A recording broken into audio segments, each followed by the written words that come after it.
Hey everybody, welcome back to another episode of Gunpowder and Freedom.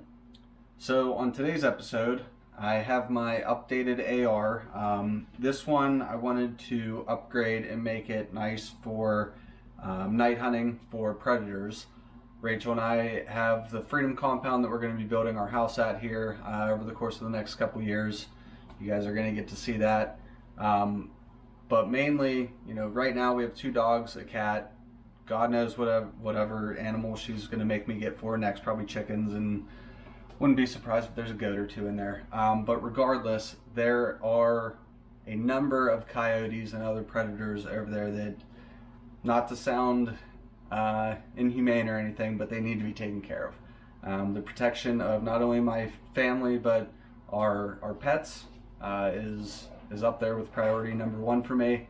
So whatever I can do to make sure our pets and everything are protected, I'm gonna do.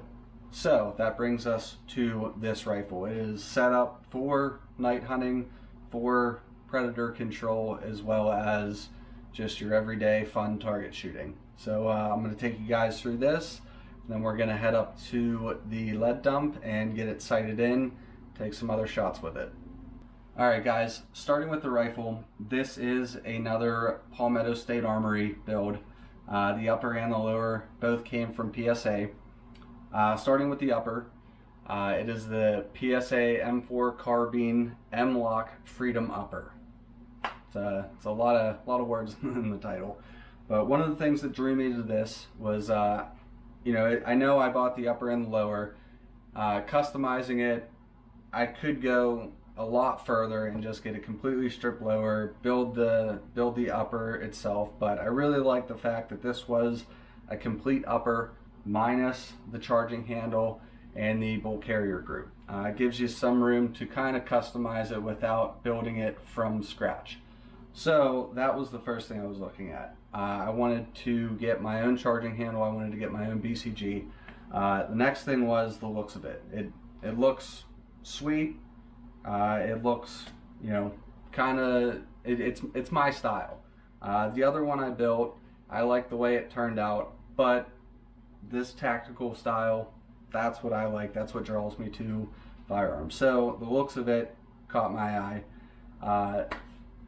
The barrel, it is a 4150 chrome moly vanadium barrel with a nitrate finish and has a twist rate of 1:7. So the twist rate on that barrel, that is more common nowadays. It's a 16-inch barrel. I wanted to keep it within compliance of having an actual stock and not a stabilizing brace. So for Pennsylvania, 16-inch barrel, you need to have an actual stock.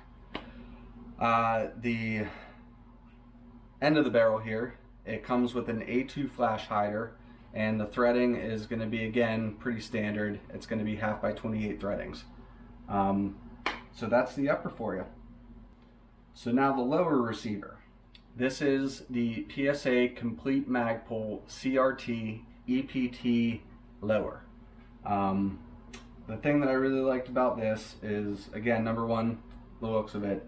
Thought that was a pretty cool setup. Number 2, the actual receiver is made out of, it's machined out of 75 T6 aluminum, so it's going to be a very high quality, very durable receiver. It has the enhanced polished trigger, so it's very smooth action, and the thing that I like about this is it's a shorter pull on the trigger. Going back to the other one I built from Palmetto State Armory, the trigger pull is pretty long. That one is about a 4.5 pound pull. This is, I believe, about a 4 pound pull. Pretty much the average coming from Palmetto State Armory is about a 3.5 to 4.5 pound pull. This one I believe is a 4, but it's pretty short. I'm a big fan of that. There's not a long drag through. And then this is the complete Magpul setup. It has the 6-position Magpul stock. There's 6 different positions there. It has the lock on the stock as well, so once you get it to your position, you can squeeze that lever there, and it locks it in, so as you're walking around, something gets wedged up in there, it takes a lot to unlock that. So I like that. we have the mag pull grip, we have the mag pull trigger guard, and getting off the lower receiver, I added in the mag pull angled foregrip. Whew, almost forgot what that was called. So these are the things that kind of drew me to this particular setup. It had kind of the basic features as not an amateur shooter, you know, just kind of a regular target shooter. It had everything I was looking for, plus a lot of room to kind of customize it and make it mine. So with that being said, we will move on to the charging handle here. This is a Geissele supercharging handle. It's made from aircraft grade 7076 T6 aluminum. So again, very high grade, very durable. It has an ambidextrous action on it, meaning you can grab it by either side if you're going to grab it by one lever, and it'll still unlatch, so you can pull it back by either side. It also has a heightened rear lip, and what that's going to do is it's going to help to mitigate any of the gas blowback should we decide to put a suppressor or a flash suppressor on it. It's going to keep any of the gas from coming back, going up into your eyes. I have that issue on my Diamondback DB15, so that was huge. And it is anodized in a black finish, so I believe it's a black nitrate finish. Again, very, very high grade, smooth action. The bolt I have, it's made by Aero Precision.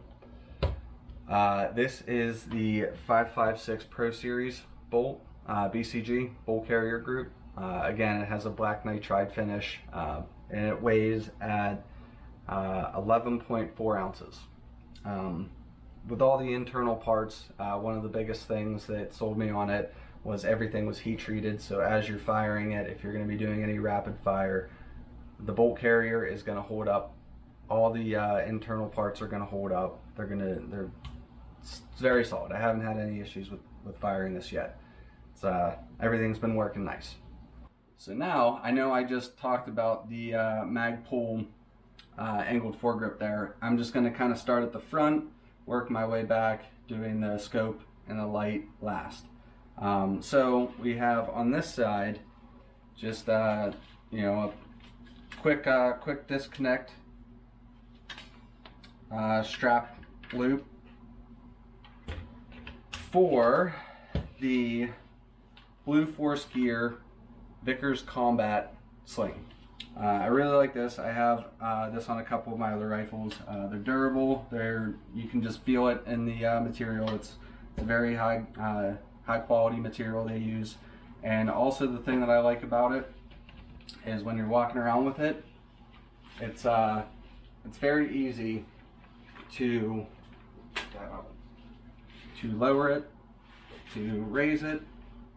This gray tether right here, it's very easy, but it hangs nice, doesn't slide down on you.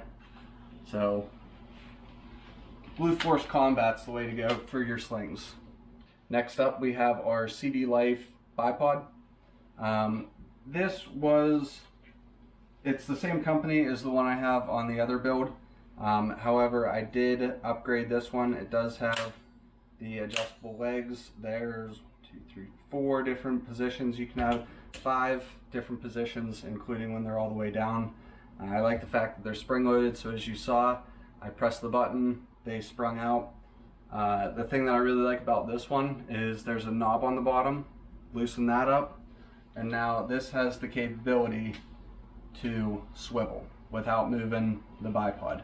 My other one, I can't do that, so the last time I was coyote hunting, anytime I wanted to kind of shine the field while keeping my rifle on the stand, you know, I'd be sitting there, I'd have to tilt it up and then just kind of work my way around, whereas on this bipod, we can keep it stationary. I think I just tightened that. Keep it stationary, and now we have full mobility from side to side. So again, that was CV Life.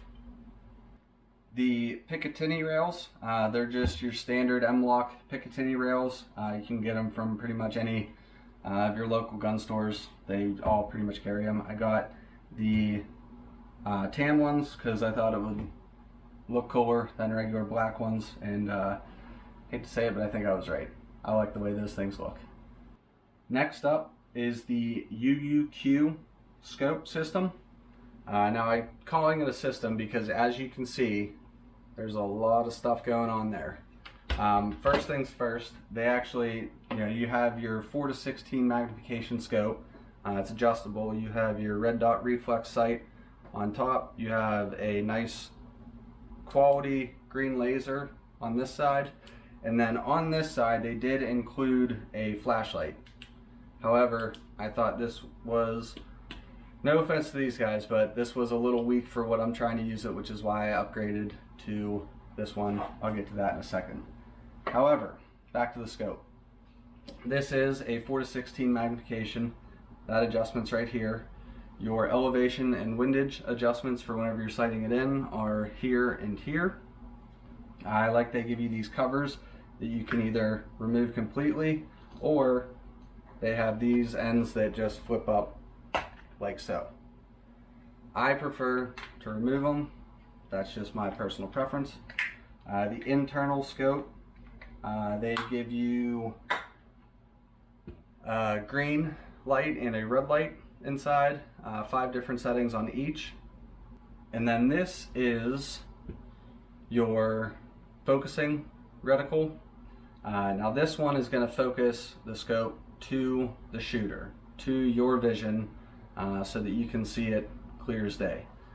Now you have your parallax adjustment up here. Now what this does is this is going to help you gauge how far something is. If you're thinking something is about 100 yards away, you're going to twist this to 100.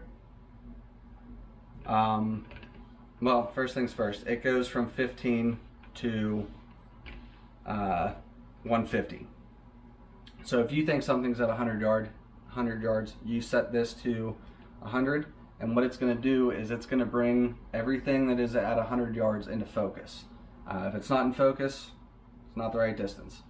So you can adjust it to 15, 20, 30, 50, 75, 100, and 150. So it's going to help you get a gauge on how far you're shooting so you don't miss, you're not off target. I really like that feature. The Picatinny rails on these, this scope came with them. I really like that. I thought that was a nice touch. The green laser, like I said, it's a very good high quality laser. Now the reflex sight on top, I really like this because a lot of times if you're just doing some target shooting, or if something's running at closer range, you don't have to worry about losing it in your scope after you shoot with a recoil. You have a lot of open area. You can see it on both sides. Again, you're not trying to lose it in your scope. Now it does come with a red light as well as a green light and 4 different sight objects. There's a dot, there's a crosshair, there's a circle, so a couple different options. I like that.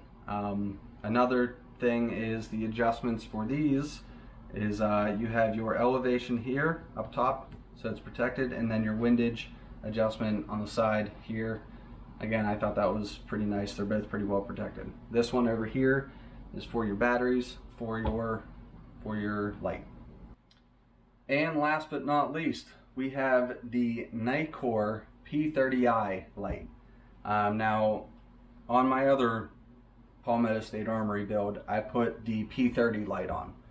Now that is good. That light, the P30, is 1,000 lumens, and it says it will do up to about 600 meters. This bad boy is 2,000 lumens, and it will do up to 1,000 meters. Now there are 5 different settings. There's ultra low for the brightness of your light. There's ultra low. There is low, medium, high, and turbo. Each setting is going to affect your battery life different. For example, they say in the user manual that the turbo setting is going to last about 30 minutes on your battery. Now that's consistent use. You know, the further down you go with your brightness, the longer your battery is going to last. I have mine set up with my remote switch. As you can see, I have it wrapped underneath here behind my vertical foregrip, so as I'm holding it, it's not in my way. However, the buttons right there are completely accessible. So you have your A button, which is right back here. That's going to turn your light on. Press it once, it turns it on. Press it off, it's going to turn it off. If you hold it, it sends out a strobe effect. So if you're lost or something, you can use that, help people find you. Then you have your B buttons up here. If you just press that and hold it, it's going to stay on. Depress it, it turns off. Now when you do have this turned on, you can press these and hold them, and they'll do different things. That one adjusts your brightness there. So the buttons do different things. It just takes some time to kind of learn them, to memorize them. Another thing that I do like about this is that the batteries are chargeable. They do give you a charger that just plugs into a USB outlet. They also give you a scope mount for it, so if you don't like it like this, set up on your Picatinny rail the way I have it, you can use this and mount it on your scope. They also give you this nice carrying case, so if you don't have it mounted on your rifle, you can carry it around in your case. Also, they give you these red and green lenses. So you just pop those on the end like that, turn it on, and you're ready to go. Coyotes and predators can't see red lights, so that's primarily why they give you these, so that you can use them for these kinds of things. So, and again, on top of all that, they give you this really nice heavy-duty case to keep everything in. So, with all this being said, this is the newest rifle with all of the updated things that I liked. You know, I took from the other rifle, found out what I liked and didn't like, made adjustments for this one, and this one is ready to go. So we're gonna get loaded up. We're gonna head up to the lead dump, get it sighted in, and have a little bit of fun. See you guys up there. Okay guys, here we are with the setup up here at the lead dump. The driveway was pretty icy, so I wasn't able to get my truck up here to shoot out of, so this time I just brought drop cloth. We're at 100 feet, or I'm sorry, 90 feet, which is about 30 yards. I'm sighting it in at this range because at 30 yards and 100 yards, the sights are gonna shoot the same. You know, you always want to double check with your ammunition ballistics. They'll give you the information on bullet drop and everything, but we're using Federal 55 grain 5.56, and with the ballistics, everything that they say, it's going to shoot the same at 30 yards as it does 100 yards. Doing it at this range, I'm going to be able to see my laser a lot easier, and actually it is a nicer day for it. We have a lot of overcast, unlike the last time. It was pretty sunny, pretty bright. We have some overcast, so I'll be able to see my laser bore sight a lot nicer on the targets. It's like 20 degrees, so I'm getting set up. I'm getting this done and getting back home in front of my fireplace. Now, just like last time, we're going to get our laser bore sight set up with the appropriate adapter.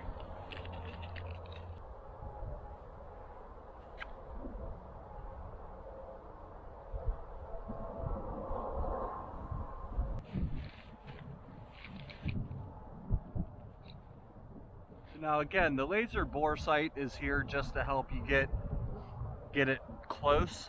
I wouldn't actually say it's for fine tuning. For fine tuning, you're going to want to take a bunch of shots and spend some time doing this. But like I said, it's 20 degrees, so as long as we're, I would say, inside of a 3-inch group, I'm going to be very happy with that.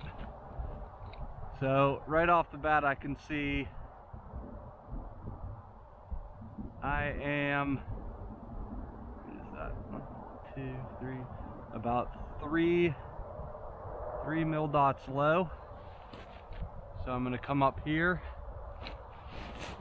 This is my elevation. I'm going to take this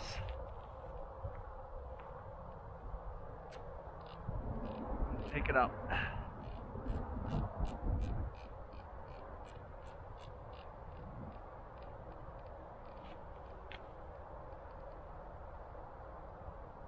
That is perfect in line with my center crosshair. Now my windage adjustment is just a couple clicks off. So that's right here.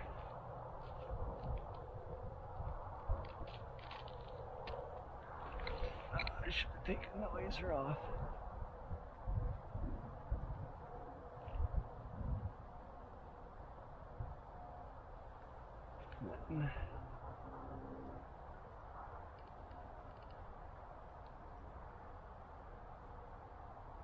Okay. Now, if you didn't see the other video, what I like to do is take something that has a little bit of weight, in this case, a mag, and just kind of give each adjustment a little bit of a tap. That way it's going to help to kind of set everything in, and if you watch it while you do it, you'll see if it moves.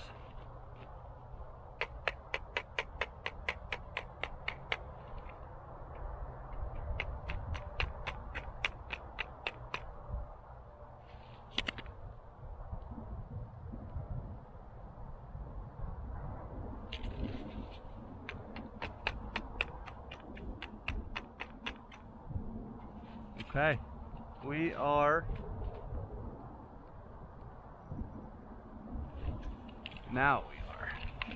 dead center.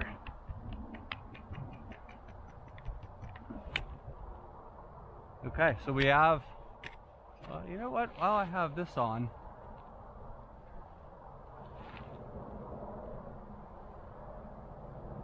I'm going to go ahead and set my red dot while everything's here, while I still have the laser bore sight on. Make sure that's still, yep. Oh yeah, you can see that green dot so much better now.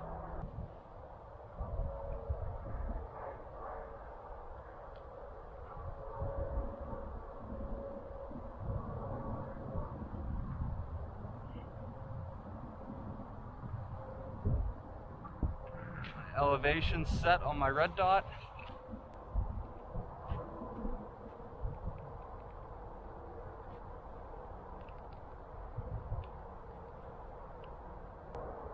Okay, that is pretty darn close.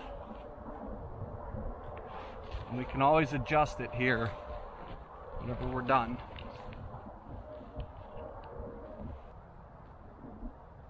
There we go. Now my laser's set.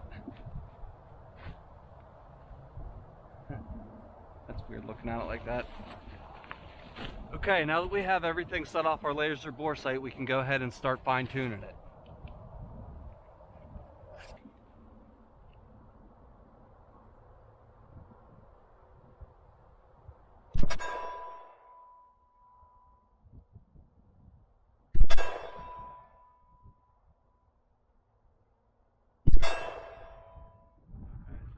Shooting exactly 1 mil dot low.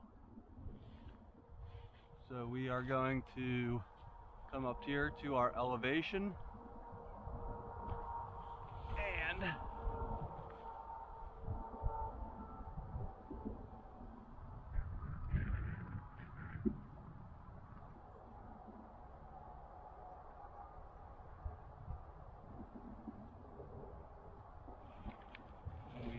dropped our sights about 10 clicks.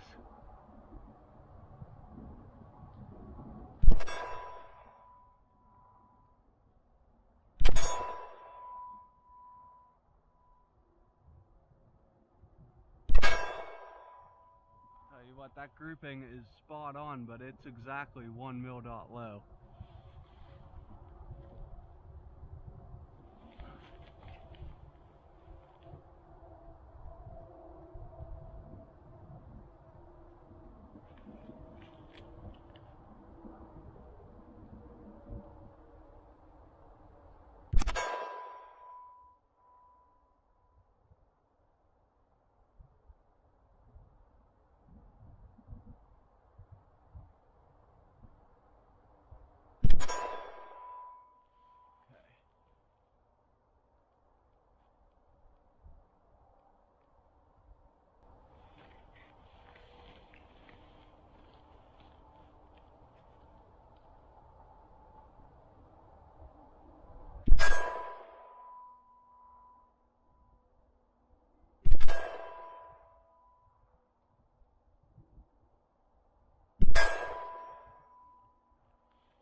Keep in mind, the only reason I'm holding onto the mag is so I can feel the bottle and make sure I'm not driving it into the ground.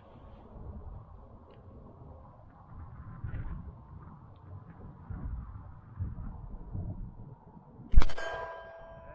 we go.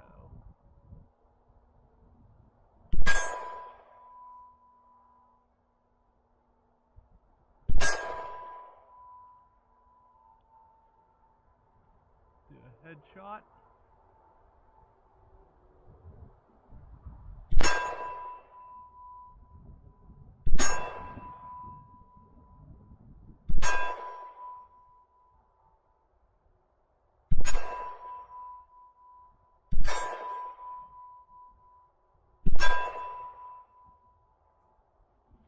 This thing is spot on. Now let's adjust the laser, or not laser, I'm sorry, the red dot.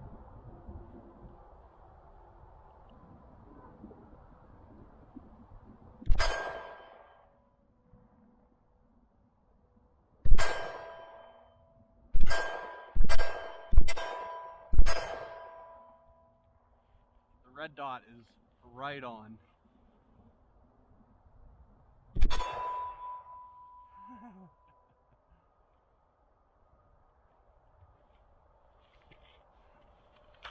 So there's 30 rounds.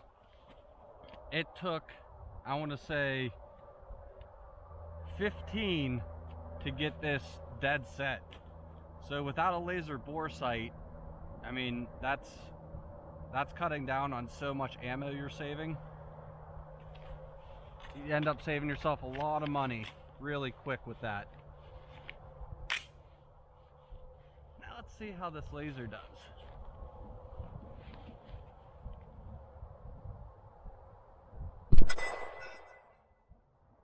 Okay, so it's shooting low.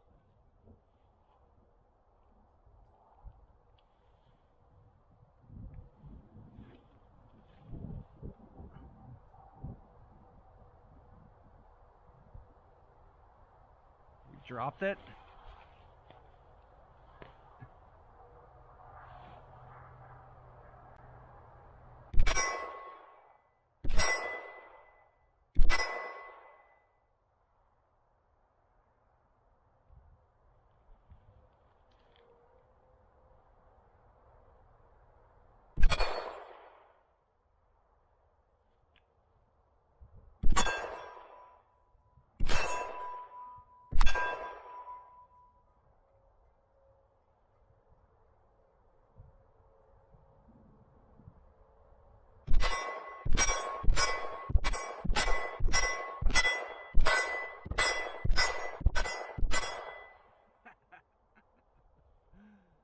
This is great. The laser's holding good. Let's test out the red dot a little more. Or in this case, I guess it's the green dot.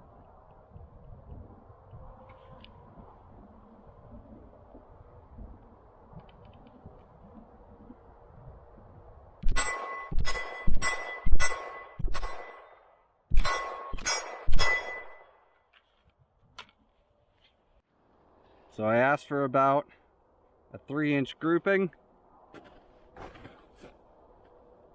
That was a bunch of rapid fire right there. That was the red dot. That's probably 1.5 inches. That was with the laser. And I mean, that's still good. That was one with the laser. This is so much fun. Alright guys, that's going to do it for us today up here at the lead dump. We got the new rifle set up, sighted in a matter of probably 15 to 20 minutes and saved at least $100 worth of ammo by using our laser bore sight. If you're an amateur shooter, even an intermediate shooter, if you're looking to save yourself time and money, invest in a laser bore sight. They will save you both of those things.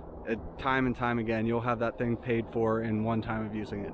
So again, thank you guys for tuning into another episode of Gunpowder and Freedom. If you like what you saw, if you like what you've seen so far on this channel, please click the like and subscribe. Don't forget to like us on Instagram, and we will see you next time. Hopefully this snow is gone. I'm getting tired of it. Bundling up to go shoot some guns. It's ridiculous. So it's probably not going to be gone. It's middle of January. So again, thank you guys. I'll see you next time.